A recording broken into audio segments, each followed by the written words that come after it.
in a short span of time, it was about 15-20 minutes, we were able to employ all the weapons from my aircraft, and as well as I guided all the weapons from my wingman's aircraft while we were under, it was constant AAA fire, and I believe we were fired upon approximately 8 times by surface-to-air missiles. And you took out that enemy position completely? We took the entire position out, and that night the Army took Baghdad International Airport. I am an infantry platoon leader in the New York Army National Guard, and by saying 3 words to you today, I am gay, those 3 words are a violation of Title 10 of the U.S. Code. It's a code that's polluted by the people who want us to lie, and basically they want us to lie about our identity, and it's an immoral code, and it goes up against every single thing that we were taught at West Point with our honor code. Thaddeus from Lansing, Michigan asks, is the new administration going to get rid of the don't ask, don't tell policy? Thaddeus, you don't hear a politician give a one-word answer much, but it's yes. War does not stifle change, it demands it. It does not make change harder, it facilitates it. I do not believe the stressors currently manifesting themselves in the lives of our troops and their families, lengthy deployments, suicides, and health care, are rendered insurmountable or any graver by this single policy change. In this past year alone, we've lost over 600 personnel. We need to keep all the best and brightest, and as you've covered in the past, we've lost 10% of our foreign language speakers in Arabic and Farsi, languages that we really need in fighting terrorism. We've also lost over 800 personnel in mission-critical areas, meaning they cannot be easily replaced. Correct. If you could still serve, would you?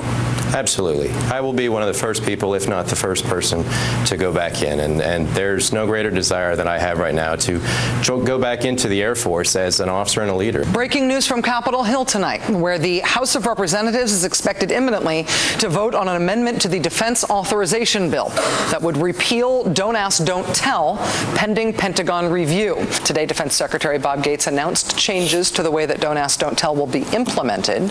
Changes, he said, are designed to make the enforcement of the current policy more fair. Breaking news tonight from Riverside, California, where a federal judge, a U.S. District Court judge, has just declared the military's Don't Ask, Don't Tell policy to be unconstitutional. If you want to know anything about how this part of civil rights in America goes, if you want to know how Don't Ask, Don't Tell is going to get struck down by the courts, and that's how it's probably going to die, what the court told Judge Layton was that he had to consider Margie Witt personally. I was aware I wasn't going to tell, they weren't supposed to ask me, but I really wasn't aware that the third party could out me at any time. Unless you believe that the United States Senate, after this year's elections, is going to do the right thing by gay service members, then the decision by the Obama administration whether or not to appeal this ruling is likely a decision between killing this policy now and letting it survive probably forever.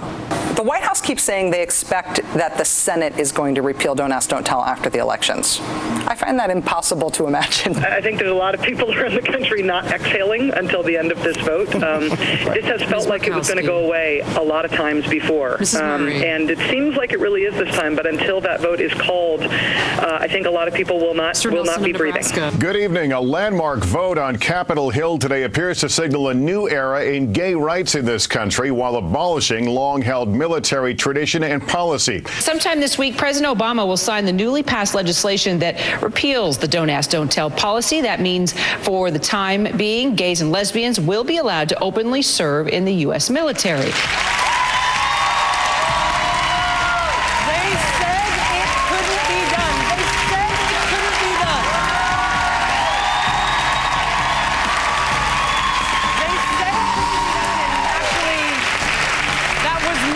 Specifically saying it couldn't be done. I was quite spectacularly over and over again wrong.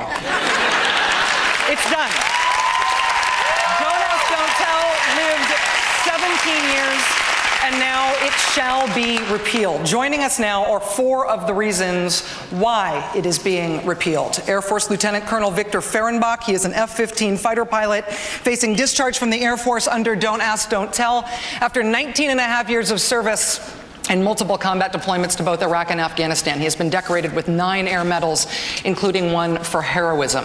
Katie Miller, a former cadet sergeant at West Point, ranked 9th overall in her class of more than 1,100 West Point cadets, due to graduate in the spring of 2012. Katie transferred out of West Point because of the compromise of her integrity due to living under the Don't Ask, Don't Tell policy. She now attends Yale University. Major Mike Almy, who was discharged from the Air Force under Don't Ask, Don't Tell after the military searched his private emails while he was serving in Iraq during the height of the insurgency in 2005. And Captain Jonathan Hopkins, a West Point graduate discharged from the Army after 3 combat deployments in both Iraq and Afghanistan, where he earned 3 Bronze Stars, one with valor. These special live shows here this week are supposed to be about leadership, so I thought of you guys. Thanks for being here, you guys.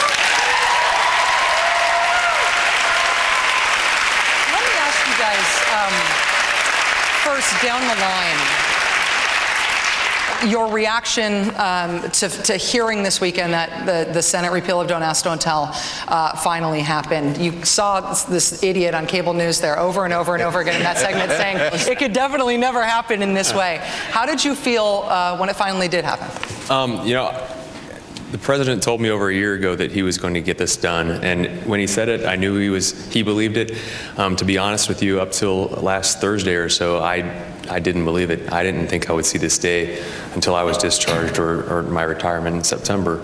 So it wasn't until Thursday that I really believed it might happen, and then being there in the chamber, it still didn't hit me until actually I heard the vote of my senator from Ohio, Senator Voinovich, because there was talk of it being 60, 61 votes, and to have I heard his voice, give an aye, and I knew we were over 62, and that's when it really hit me. And I've still spent days here trying to grasp the gravity of it all. So I don't know when that's going to sink in fully, but it was an amazing day. I still keep thinking that I'm being wrong on television again, and that it hasn't actually. I like when I'm wrong.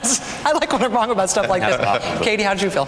I was completely elated. There were times when I didn't think it was going to get repealed either, and especially after the first Senate vote, I was at a pretty all-time low after that. So when I heard the announcement, I was completely elated, and it's not just a good decision for LGBT service members; it's a good decision for the military as well. So I was just exceedingly proud that our congresspeople could do what was right. How about you, Mike? Overwhelmed. 3's a charm. We had 2 failed votes in the Senate, and we got it right on the 3rd attempt. And it's been such a roller coaster of emotions this past year. We've had some highs, we've had some lows.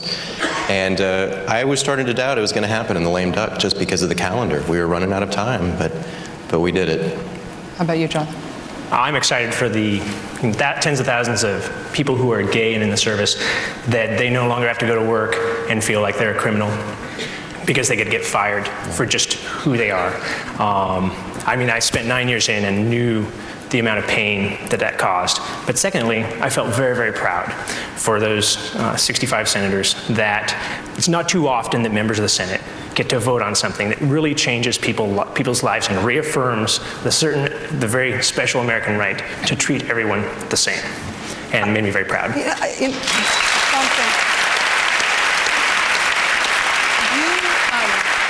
Actually, Jonathan and Katie, you both have written about and spoken about the toll that it takes from a person to live under a policy that makes you lie.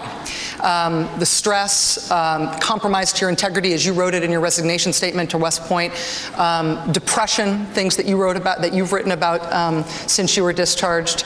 Real harm has been done here to thousands of Americans, tens of thousands of Americans who have served under this policy. People who have lived through it, who have been done some harm, may be in this case right now thinking about re-enlisting, thinking about getting back in. Do any of you guys have advice for people given the damage that has been done? I would say look past it. There is so much good in the military. I'm sure I speak for all of us here, as well as the other 14,000 that have been affected by this and thrown out. We do it because of love of country, and for the people, the men and women that we serve with, the mission. Don't Ask, Don't Tell was absolutely horrible and destroyed my career and darn near destroyed my life. And I come from a military family, and I just absolutely cannot wait to resume my career as an officer and leader because I love my country. This is what I was called to do. Don't Ask, Don't Tell was just one small aspect of that, which obviously had a tremendous impact on my entire life and career, but that's over with now. And now the military needs positive role models of gay and lesbian officers and enlisted personnel, serving openly, honestly, with full integrity, right beside their straight counterparts, with zero detriment to the military.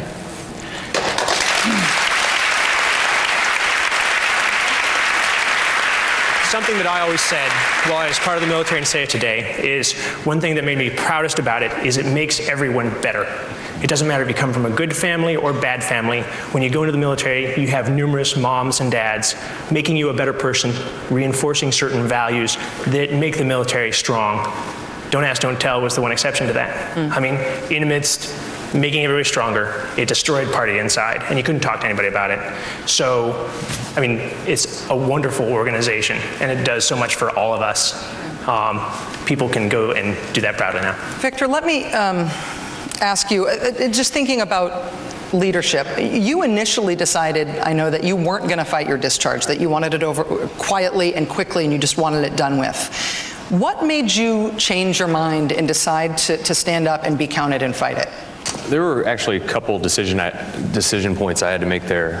Not to use that term, but sorry, I apologize. Decision points. I think there's 13 specifically. Yeah. Exactly. And you're right. I mean, initially, I didn't want anyone to know. I wasn't out to my family. I wasn't out to any friends. I had just a few friends to rely on that I could talk to, and Mike was one of them. As a matter of fact, the first person I told was Mike Almy about what I was going through, and I just wanted to be quiet. I secured a job. I was going to move on, and the first major decision point was.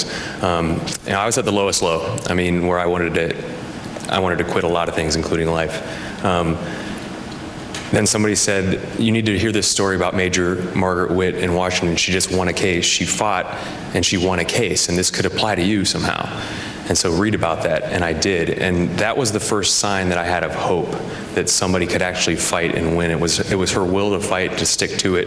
That was the first major decision point. I remember I called Mike that day and I said, hey, do you think that this would be possible, that if I could tell my story, maybe, and it would have an impact and I could fight this and I could win? Do you think that that's even possible? And Mike and all my friends said, that's what we wanted to hear from you, not that you were going to give up and quit. So they had a lot to do with that. There was another major point when this was over a year later, I'd already been on the show and talked. And it was coming up to a decision about the legal battle, whether we were going to take that on.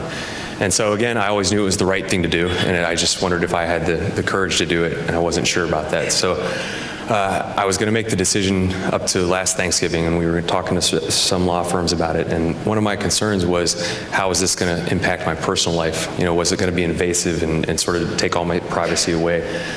So I talked to Margaret Witt about it, again, because she had been going through it. And so I was about ready to make the decision, but that was a big concern for me and for my family. And I was sitting in my office one day, and the phone rings, and I picked it up, and it was an older gentleman, and he said he was in his 80s. He said he had fought in the Korean War. He'd been in the military for 20 years, and it was hard for him. And he spent all that time, and it was just so difficult. And he said, what you're doing, you're helping people that you don't even realize. You're not just helping young people, you're helping veterans like me that have spent my whole life hiding and lying and in the shadows. So he said, you have to keep fighting for me. And I was in tears in my office. I shut the door, and I called SLDN, and I said, I'm in. We're doing this. I have to do this. So, Katie, let me ask you, as the youngest person here and as the person who made this decision at the very beginning of your military career, at your time at West Point, are you worried about the military's capacity to make this change? Not in the slightest. I mean, we have to take into account that, you know, gay or lesbian, heterosexual, or it doesn't matter. We're service members first. We're professionals. We follow the law. And the military has seen much more radical transitions with the racial integration, the integration of women, and now we finally have a policy that, you know, 80% of the country supports, 70% of the service doesn't care one way or the other. The military is going to implement this policy beautifully. I have no doubt about that. Lieutenant Colonel Victor Fehrenbach, Katie Miller, Major Mike Almy, Captain Jonathan Hopkins. It's a real honor to have you guys here. Thanks for being here. Really appreciate it. Congratulations. thank you. As you from that sound. This is a live broadcast in front of a big, beautiful audience at the 92nd Street Y in New York City. So much more to come this hour. Rolling Stone's Matt Taibbi is here to talk about shame and the Senate and the art of getting stuff done in politics. Lots to come. Please stay with us.